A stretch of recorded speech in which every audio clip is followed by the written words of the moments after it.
Good evening, everybody. Welcome, and I'm glad you're all here.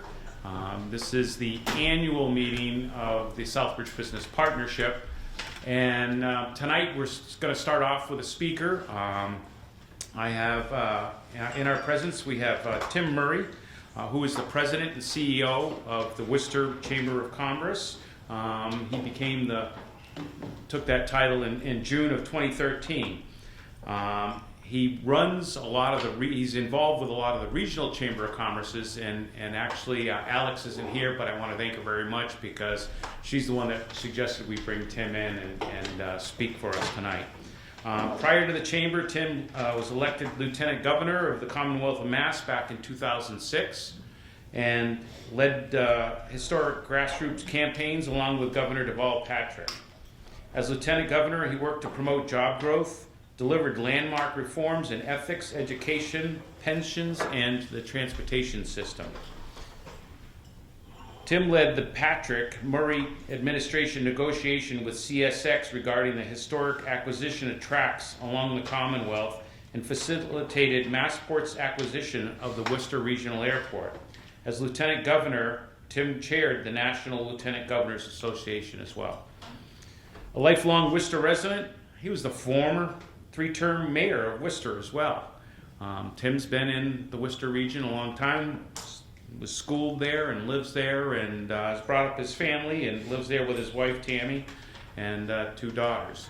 So without further ado, I'd like to bring Tim up. Thank you. Well, I appreciate the opportunity to be here, and usually the best part of these are we have some time for some Q&A or just kind of comments or questions that people have. But I just thought that I would maybe just start just to give a little overview about the Worcester Regional Chamber of Commerce, what it is and what it isn't. And we'll be celebrating our 150th anniversary in 2025, and we're working on a number of things to celebrate that. But right now we represent about 2,300 member businesses across 40 communities in Central Mass and Southern Worcester County. And it's the City of Worcester, yes, but our partner affiliate chambers, of which the Chamber of Central Mass South is one, kind of represents this geographic area. And what I think is kind of serendipitous about our chamber service region is that it's also a distinct regional economy. So when people at the federal or state level are looking at the state and the regional economy, our chamber service region more or less is kind of that regional economy. And when you think of the service area of Quinsigamond Community College, the WRTA, the Central Mass Regional Planning Commission, Mass Hire of Central Mass that works with employers and employees, they pretty much we all have the same service region. So there are some synergies in how you tackle issues in a region that all tie into economic development and business growth.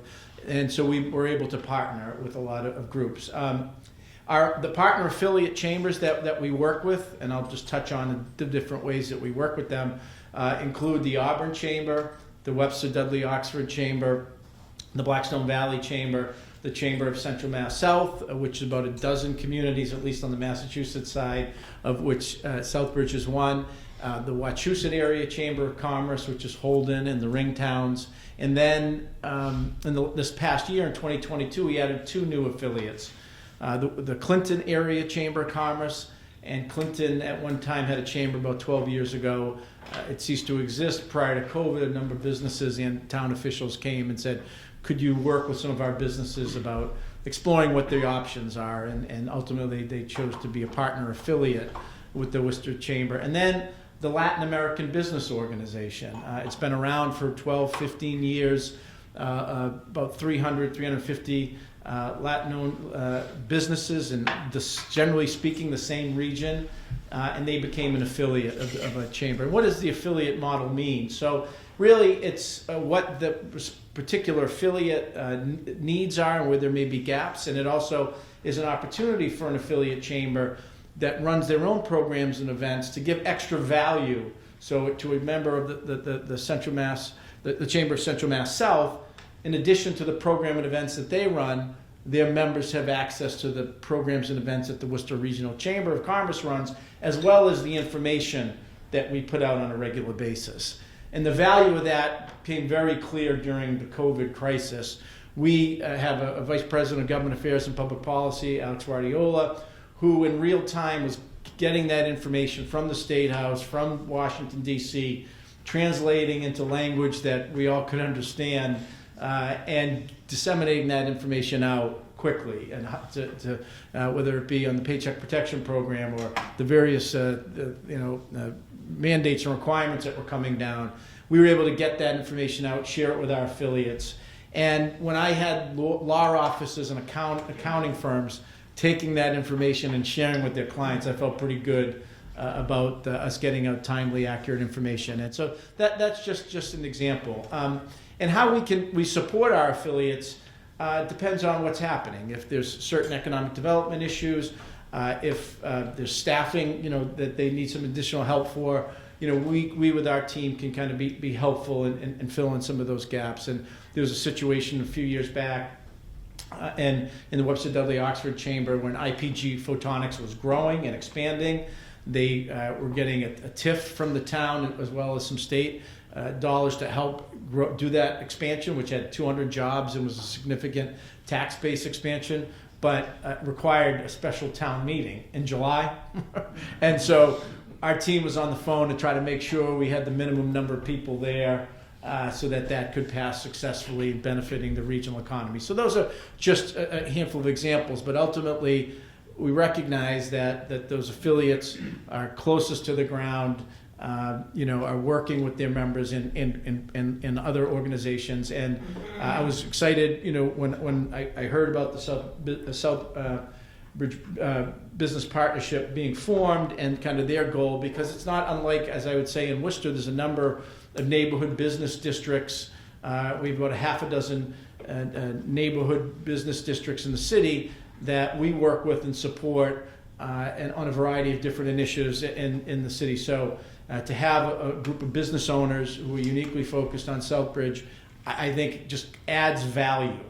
And I would just say, from my experience in having a chance to work with, Mark when I was in office as Lieutenant Governor, and some of the legislative delegation, and now 10 years, believe it or not, from me in June at the Chamber and working with the Chamber of Central Mass South, I think there's a tremendous opportunity moment right now for the city known as the town of Southbridge, because you see an alignment.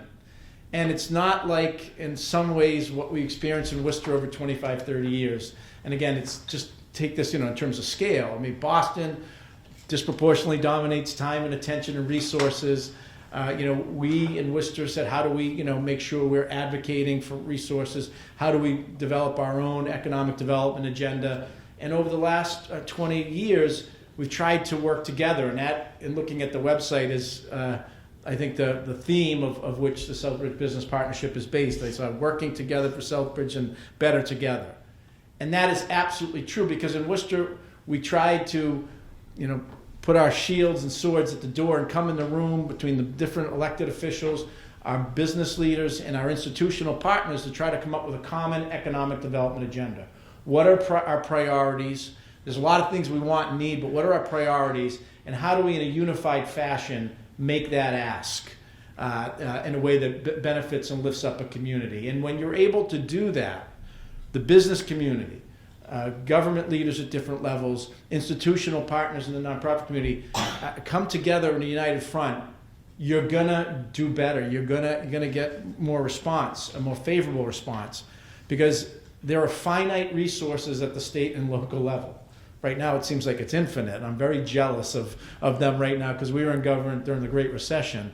So the communities, though, that can present on a unified front are going to get the most support and attention, because they're able to show that investment of state or federal dollars on various projects or initiatives are going to get a positive return on investment, never mind being appreciated by the different constituencies in the town. And so I see that coming to fruition. And we've had our chamber team, our director of business development, economic development and business recruitment, and Alex Guardiola, our VP of Government Affairs, have come down and met with the town manager, with the Planning and Economic Development Department, with Mark and the newly revitalized Redevelopment Authority. Those are all really positives, and you bring that together with the business community and institutional partners also standing up. I think that's a good sign to take advantage of what is coming. So right now we are at a point in Worcester in particular where a lot of the low-hanging fruit that were ripe for development we're seeing something we haven't seen in Worcester in probably 50 to 100 years in terms of the new investment coming into town, the housing development, some of the investment in life sciences and biotech, some of the reuse of industrial parcels, both for manufacturing and new commercial industrial use. And so having those conversations now with developers, they're saying there are opportunities in Worcester County as the build out and people come west from the greater Boston area. And we are now saying, Southbridge is one of those places that we want and encourage you to start looking because it has, on a smaller scale, many of the same attributes that you want. A road network that connects you throughout New England and the Northeast. You've got a diversified economy, again, a manufacturing history, hospitals. You've got great bones and layout in the downtown area, which you can't duplicate. Many towns would be jealous of. A nonprofit community and just a housing stock, which not unlike Worcester is older, but can accommodate people at different income levels. And with what's happening in Charlton, both with the Amazon and the Walmart, you're going to see an influx of people coming into the area to fill those jobs, and they're going to look for places to live and work. And that's also a moment as well to I think, with the private sector and with some of the programs that I think will likely be coming out of the Healy-Driscoll administration, reinvest it in some of that housing stock. But even with $2 billion in ARPA money that still has not been spent at the state level, and some of the state surplus budgets in the last few years, it's going to be very competitive. And that's why I would just reinforce that unanimity, that better together attitude is really going to be paramount to the success and putting some of the things in place that are going to move a community forward. And really, it's the public sector and private sector working together is where I think you see the most progress in towns and cities and towns. From my experience over the years, we have a thing in Worcester called the Economic Development Coordinating Council that we started when I was Lieutenant Governor with Jim McGovern, where we bring together the Chamber leadership, the City Hall leadership, the Worcester Business Development Corporation, which is a real estate development, nonprofit real estate development, which is kind of like Central Mass's version of mass development. They come in and do projects that the private sector won't do alone. The government agencies don't have the sophistication to do, so they come in and cobble together grants at different levels from government. They put in their own capital and they're experts in cleaning up, nationally recognized experts in cleaning up brownfields across the country, formerly industrial properties that might have levels of contamination. And we've brought them down now to kind of talk to some of the town leadership on some conversations. And then the other organization is Mass Biomedical Initiatives. They are a statewide incubator for life sciences and biotech companies that is headquartered in Worcester. So we meet weekly to talk about a coordinated agenda, support each other's work. And that has been, I think, a key factor in our momentum, working with the Higher Ed Consortium of Central Mass, which is the college and universities, working with the hospital leadership in our nonprofit community. So I see all of those things coming together, and developers and capital now convinced that Worcester County in this region is a place that's worth investing in, where there can be a return on investment and create jobs and uplift communities. So congratulations to the Southbridge Business Partnership for taking this to the next level, and we want to be as supportive as we can, working with the Chamber of Central Mass South, working with you and the town leadership and the local legislative delegation. I've always said if something positive is happening in Southbridge or South Worcester County, there's going to be a positive reverberation in Worcester. Similarly, if there's something positive in Worcester, that will be felt without the county. And I'm also mindful, that as we've made the argument in Worcester and Central Mass over the years about, Boston not getting too much of the attention and resources, I also am mindful that sometimes people in Worcester County think that about Worcester. And so we try to make sure that when we're talking with developers and investors, we're presenting them opportunities that exist within our chamber service region, letting them meet various partners so that they can have an array of options when they're thinking about growing and investing as well. So I just wanted to kind of give that overview, and hopefully we can have a dialogue. But from the Worcester, known as the heart of the Commonwealth, here in the eye of the Commonwealth, you've got an airport, we've got an airport. There's a lot here that we can talk about. So with that, happy to answer any questions or any comments or feedback. Sure. You mentioned this Economic Development Coordinating Council, and you talk about it being, it's using public, so it's a public-private type investment situation? So it's real, first and foremost, it's kind of an information sharing for distinct organizations that are all focused on job creation and economic development, each in their own way, in the City of Worcester's Economic Development Office. And so how do we support each other in our specific work? MBI is focused on expanding and creating the life sciences industry in Worcester. They're growing companies. We're lucky to have UMass Medical School and AbbVie in the biotech park, but we also want to be growing those companies. And the good news is over a 30-year period, believe it or not, CBRE, which is a nationally known real estate brokerage and investment kind of company, just did a study. Worcester is recognized as the 15th largest life sciences cluster in the country, independent of Boston. And so we've got to, that just came out. We're going to work to kind of promote that. So how do we support, in this particular instance, the Chamber, MBI, and WB, the Worcester Business Development Corporation, who built the life sciences biotech park back in the early 90s. How do we support them as a chamber in some of their work? They'll maybe work with us on certain initiatives that we are launching. So, for example, in 2019, our chamber did a very detailed housing study of not just Worcester, but our region. And so they supported us in that effort. We got that. We had a conference. We rolled the facts of the study out. And they have shared that with various developers, some of whom have cited that study as why they're investing in doing some major project in Worcester. So it's an information sharing first and foremost, but then we also work when immediately after Governor Baker and Lieutenant Governor Polito got elected for the first time back in 2014, before they got sworn in, they came and met with the Economic Development Coordinating Council. We had a list of, here are our kind of top 10 asks collectively. And then we did the same thing after they were reelected. Here's our updated list of priorities that we can work together on with a rationale why and answer their questions, and then pieces of that work plan. Some were given to the Secretary of Transportation, some given to the Secretary of Housing and Economic Development. If there was some workforce training stuff, maybe the Secretary of Labor and Workforce Development. And we're in the, the process now of trying to schedule that with Lieutenant Governor Healy and Lieutenant Governor Driscoll.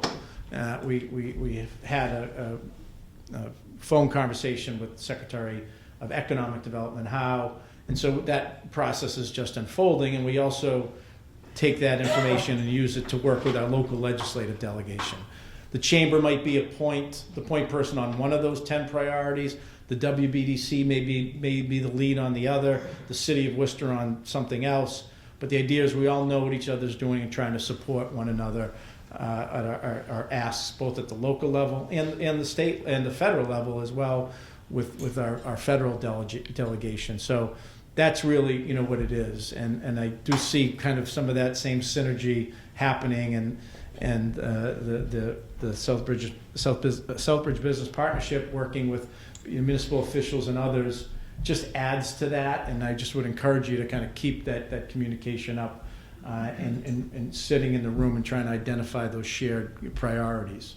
Right, you need a collaborative effort Right. amongst all the players. Right. But when we first said it, I wasn't sure, because there's that fine line of being able to utilize, government funding or even local funds for private enterprise, but rather than actually using money, official funding, it's about the collaboration in terms of what some entities need and other entities need. Right. And working together to make it beneficial all around. I mean. That's yeah.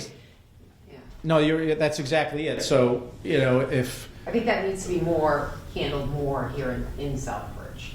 Oh, absolutely. I'm not saying that don't get me wrong, I'm not suggesting that the Worcester Economic Development Coordinating Council dictate any of those things for Southbridge.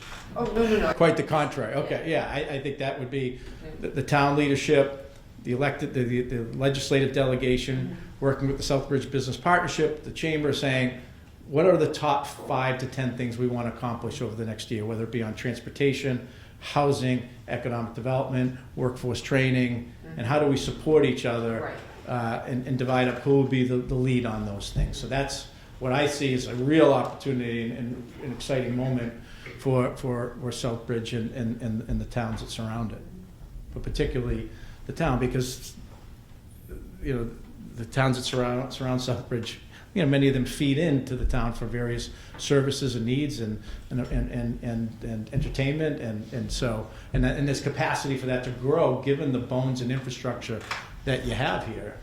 They certainly pass through. We've always had a need to make them stop. We've got more reasons to make them stop. Every Absolutely, traffic study shows the tens of thousands of cars that pass through Main Street every day. We need to make them stop.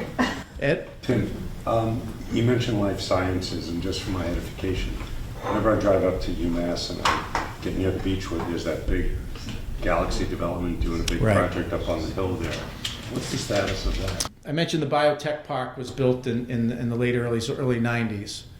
When I was lieutenant governor, we put together a little working group because the biotech park is full, and so we put a little working group together. Jim Leary was a former colleague of Mark's and left the legislature to become my chief of staff. We looked at some of the surplus state property that were up as part of the old Worcester State Hospital, and so when we built the new Worcester Recovery Hospital, which was a $350 million project. We identified some of the different state agencies that had pieces of the property up there that weren't being utilized. And so when that process was complete, a couple of years later, the Baker-Polito administration came in, and the first initiative that they launched was called the Open for Business. And so they were looking to get rid of surplus state property in different parts of the state to put it back on the tax rolls.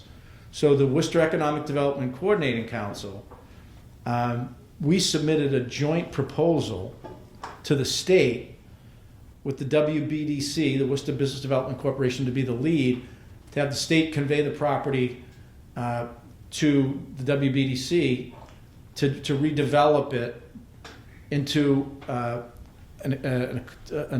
development that would complement the biotech park with a focus on biomanufacturing. So Massachusetts is the worldwide leader in life sciences and biotech. A lot of that is in research and development, but where there's an opportunity to even grow this even more is in manufacturing the pharmaceuticals, and contract manufacturing is a piece of it. So it's called the Reactory. The park next to the biotech park is called the Reactory, and there are 4 to 5 parcels that are being developed, and there's a Chinese biomanufacturer that is building a 300,000 square foot building that's basically complete in terms of the outside, that'll employ a couple hundred people there. So that's so far the anchor, and now there's 3 to 4 other pad-ready sites next to the biotech park, and that's a real tangible example of us kind of working together, everybody staying in their lane, but trying to have a united front. So we met with when the company was looking to Pennsylvania or Massachusetts, the leadership of the Worcester Economic Development Coordinating Council had several meetings. We had dinners to try to show how we would on a united way, welcome this company and help them try to find the employees with the Quinsigamond Community College, the tech school, as well as places like WPI and UMass Medical School, because you need a range of employees. Not everyone's the doctor and researchers. You need the technicians, the administrators, the custodial teams. I mean, so that's a good example of how we tried to work together in creating jobs and expanding the tax base. Tim, your comments sort of suggest that Southbridge is on a trajectory, possibly not at the tipping point, but approaching that. That's my impression. Like I said, from coming down, particularly over the last years we've come out of COVID, there seems, in my impression, and a credit to the Southbridge Business Partnership, the municipal leadership, an alignment of trying to work together and a consensus on some of the projects. And I think that's where we can be helpful in terms of engaging in some of these dialogues. So as investors and developers come into Worcester and say, where are there opportunities? We can say, yes, there are some in Worcester, but we encourage you to go down and meet with the leadership in the town. We'd encourage, similar to what we're doing in Clinton, which I think has also got some unique opportunities as well in terms of in our chamber service region, where you've got these classic, like authentic downtowns within concentric circles around it, opportunities for historic rehabilitation. You've got maybe lots that could be infill housing.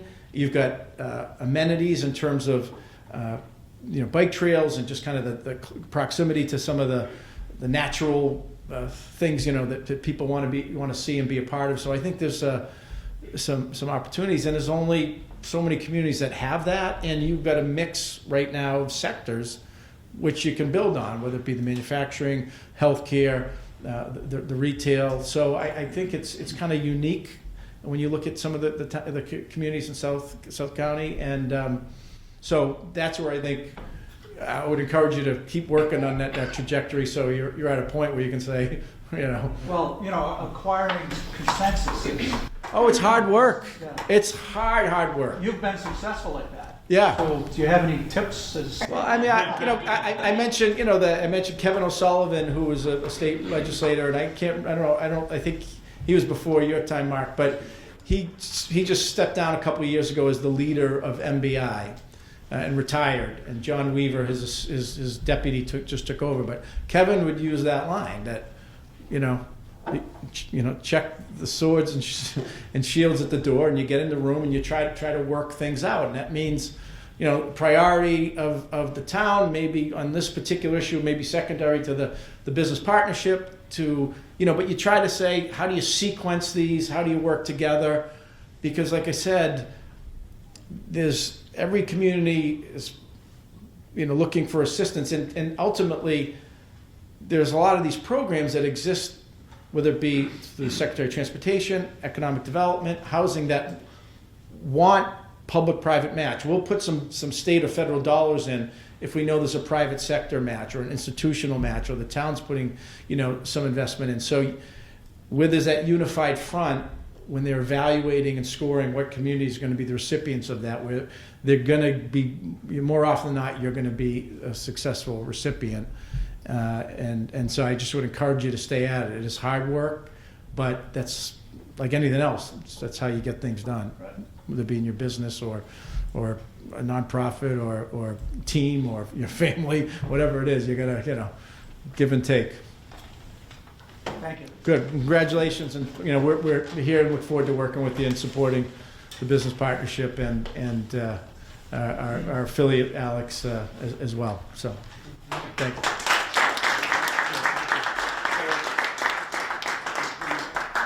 Decide what Southbridge is about, and we go back to American Optical. Everybody talks about how the AO is the big part of Southbridge and all. And I want to thank Dick Whitney, who's here, right here, and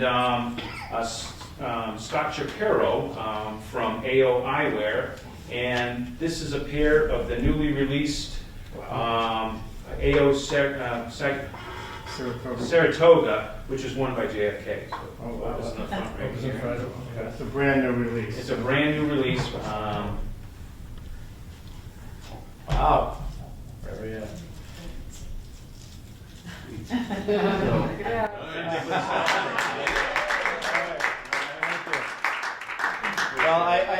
come back and start asking questions. So I unloaded Ancestry.com. So 3 of my 4 grandparents are off the boat from Ireland. And on my mother's side, they came to Holyoke, there's some Southbridge, and then to Worcester. So there are Moriartys that I'm finding, and I haven't tracked it all down, but there's some Southbridge things. So when I need the tour, and I'm going to be asking people if they can help me in that regard. I have some information on his visit, so visit All right. the museum. Awesome, thank you. All right, actually, up next is actually Pete Canoyer. Our annual meeting, we re-elect or elect our board and our officers. So I'm going to read off the names of our board, and I would like you to stand and identify your business or organization. John O'Clair. John O'Clair, I work for Dexter Russell. Sales and customer service. Oh, that's enough. That's enough. Perfect. No, I want to keep going. No. Jim Croto. Hi, Jim Croto, Starkweather and Shepley Insurance. Kelly Hibbert. I, UMass Memorial Health Harrington. Get that right? You got it right. Dick Whitney. The Zeiss at the Optical Heritage Museum and The what museum? the Optical Heritage Museum, AO Museum, sorry. Darlene Kaleza. Kaleidoscope Florals in Southbridge. Alex McNitt is on the board. She's not here tonight. I'm the past president, Pete Canoyer. The executive board is led by Bob Clements from Oh, Height Group, how's that, actually? Elvis Dyer, Hi, Elvis. I own Southbridge Coffee Roasters. Lisa Fortin, I'm from Savers Bank, treasurer of SPP. and our newest board member, Michelle Barnes. Hi, Michelle Barnes, and I work for eXp Realty. I'm a realtor. Okay. So that is the slate. The board members are re-upping for another year. The executive board we will vote for unless there are nominations from the floor. I'll read those names again and we'll take a vote. If you're a member, you can vote. If you're not a member and you vote, I see a hand. No voting machines. Any nominations from the floor? Anybody want to join? Anybody want to jump in? Anyone want to be treasurer? All right, hearing none, we'll move on. So the slate of officers are Bob Clements for president, Elvis Dyer, vice president, Lisa Fortin, treasurer, and Michelle, secretary. All those in favor? Yeah, that's good. Congratulations. All right. Next on the agenda was actually the financial report, but we've had technical difficulties today with that. So it'll come out in the meeting minutes that will be passed out to the membership, and we'll have basically a budget of what the expenses and what the income was for the past year.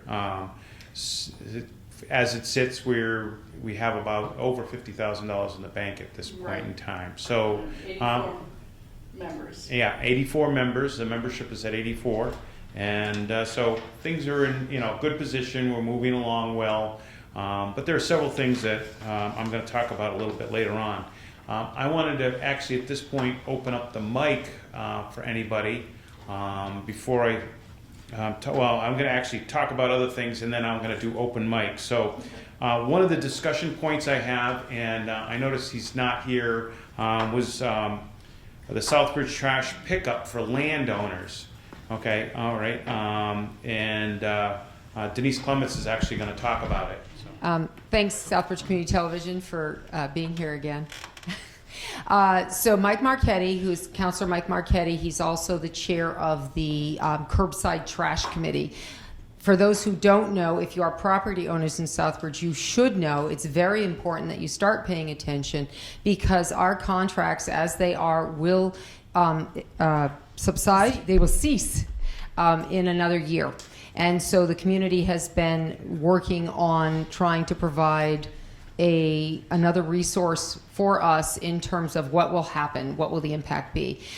They have been working with the state in the last 6 months or so. Councilor Marchetti heads up that committee and approached me in request that the SBP can help with presenting some information and supporting, the efforts that are being made. Currently, you get free trash. Anybody who has a home gets free trash. I believe it's up to 3 or 4 families, and then some businesses tend to put out their trash, but generally that's not allowed. You're supposed to take care of that. The community wants to continue to provide some type of curbside service, but it will come to a cost. Like pretty much every other municipality out there, we will have to pay for trash. But how will that be? Many of you would have gotten a survey with your census. The survey is very important. There are 3 questions on that. What do you prefer? 1 would be an overall tax. That tax, and I'm going to tell you, is very important to know about, because that would be an overall tax to everybody. Anybody who owns property, not just those who might get trash service, but anybody who owns property would have some type of tax. There would have to be a tax vote, an override on that, and it could be 5 to 7%, my understanding. That's what's been told. And that would go for everybody, and you would all pay based on the value of your properties. I'll leave it at that. You can come up with that thought process. The second, B, is a flat fee setup, where everybody who has a property, and it's habitable, it's everybody who has a unit, for instance, you would have your same curbside trash cans, and you would pay by the unit. So if you have a single family home, you're paying for your single family home. If you have a 3-family or 4-family or whatever they decide is going to be the max, you would pay per unit, a flat fee. The estimate that was roughly given at the committee was somewhere in the area of, it was less than, say, $100 per quarter. There were even $60 per quarter. There were numbers thrown out there based on the number of homes that they've come up with. It is going to cost this community 1.6 to 1.8, thereabouts. I don't have my notes from last night from our meeting, but it's approximately 1.6 to 1.8 million dollars a year is what they're estimating the service would be for this community. That includes the whole community, because obviously we have municipal buildings and those types of things which also have to have trash pickup, schools, municipal buildings, whatever. So a flat fee that they're estimating to each, and that would be billed to you probably quarterly, perhaps with your water and sewer bills. And that was a big discussion as to what type of billing system. So there's a lot of parts. So that's choice B. And choice C on that survey was a pay-as-you-throw bag system, like you've seen in many cities. Worcester has it, as a matter of fact. And that's brought up a lot of concern. So you would still use containers that we have, but you would pay by the bag, so you have to buy the bags. And that brings up a lot of different concerns. Some of us might say, hey, I might only use a bag or 2.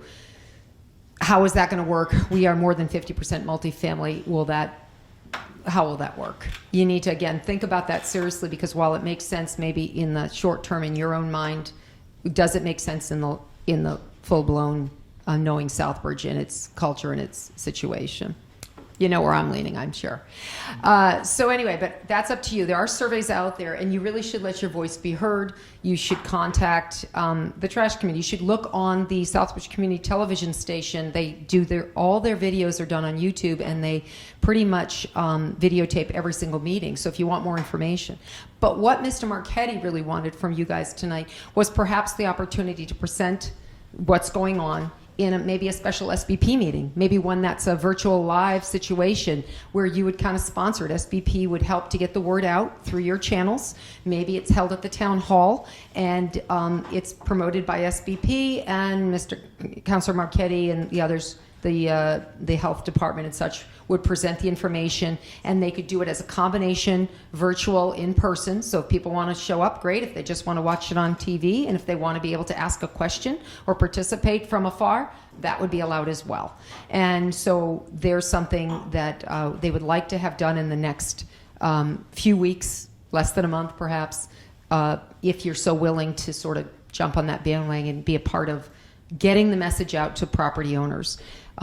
It's not just businesses, it's not just property, it's property owners in general that really need to take note of this. So that's the pretty long story. I don't know if Mr. Marchetti would have done it that long, but something we would hope that SBP considers for the community. Very important. It's going to affect everybody who does business and works here. So get your voice heard. Thank you very much, Denise.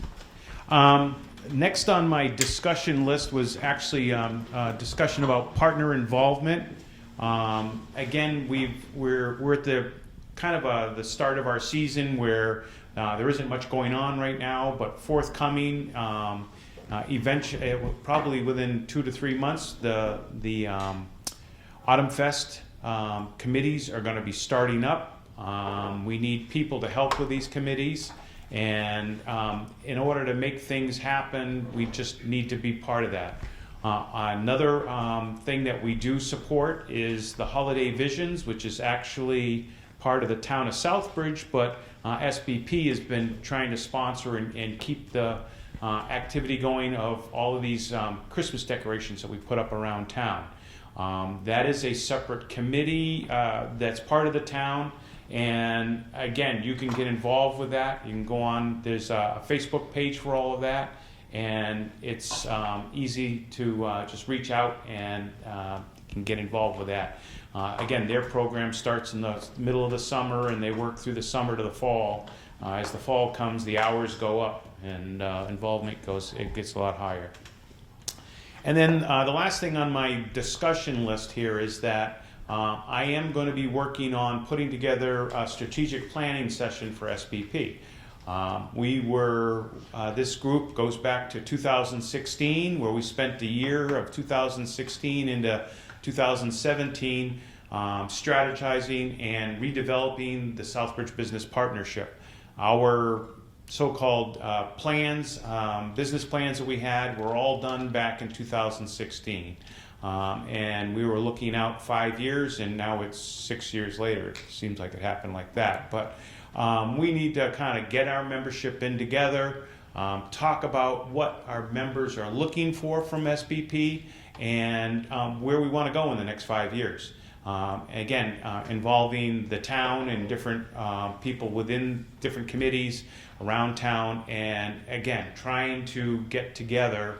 I like the idea of the whole thing. Everybody take your shields and swords at the door and let's work on something. And again, we're in that situation where we need to look at it too. So, and that's sort of my goals this coming year. At this point, it's open mic. I don't know if anybody has anything they'd like to talk about. And I know there's 2 people over here, so I'm going to hit Mike Brunell first, and we'll go from there, Mike. Thank you so much. For anyone who isn't aware, I am the recreation director in town, so I try to make the town fun. And I'd probably say one of the more successful things that happens yearly, it's been going on since before I came, it's a staple to the town and to the summer, is the summer concert series. And you guys are the ones that fund it. Elvis was nice enough to let me know last year that he thought I had one of the best lineups, which meant a lot because I do go out and pick the bands. If you guys have any preference, it's you guys' money. I'd love to hear it, but it's just huge on how much you guys help with that. And I think sometimes the town doesn't even notice that it actually gets put together. They just know music is going on on Sunday. So just thank you guys for every year just keeping it trucking along.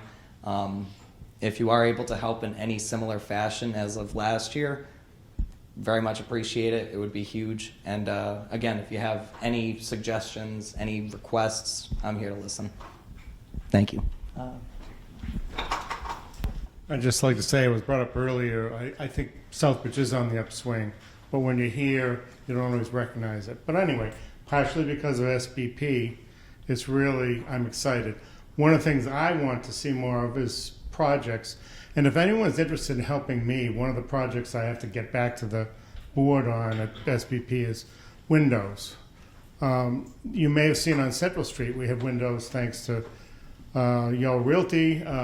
We're actually using some space that otherwise would be paper bags. I need help, but I'd like people to join me in formulating a plan to do other windows.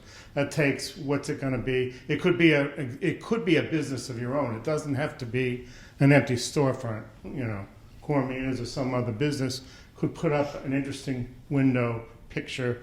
I could help that, but I need help in that project because I personally believe in it. So I'm looking for new blood, which we always need too. That's one of the things. They do so much on these events. I just am blown away. But I'd like to do projects too. So talk to the board or talk to me about the windows if interested. All right. Okay, Mary O'Coin with United Way of South Central Mass. I just wanted to announce we have a couple of things that are happening over the next couple of months. One is our ASOST grant funding cycle is now open, and that is for after-school and out-of-school time programs. So any nonprofit or municipality who is running a program this summer can apply for funds through the United Way. It is sponsored by, the funds are provided by the Department of Elementary and Secondary Education. So you can request anywhere from $5,000 to $50,000 for those programs. Our next is our Day of Caring, which is taking place on June 23rd. Any nonprofit, school, church, municipality can apply for a project to be completed by our volunteers on June 23rd. And so that application is available online at this time as well. And our grant cycle for our community investments are open now too. So any nonprofit, 501c3, may apply for funds from the United Way for our fiscal year 23-24. That grant application is available online as well and is open today and is due April 21st. So all of these, it's over $500,000 worth of funding that we are currently in the process of receiving applications for. Last thing is our 85th anniversary for the United Way is on March 29th, and tickets are available for that event online as well, and I will give you the URL in a second. And if you would like to place an ad, a program ad, a congratulations ad, or sponsor the event, we also are accepting that. You can always contact me in the office, and it's Mary O'Coin, United Way. My phone number 508-765-5491, or you can visit online at UWSCM, meaning United Way, South Central Mass.org. Thank you. All right, Mary. Anybody else have anything going on? All right. With that, I'm going to say thank you very much for the evening. I think it was beneficial to everybody, and have a great day. Take care.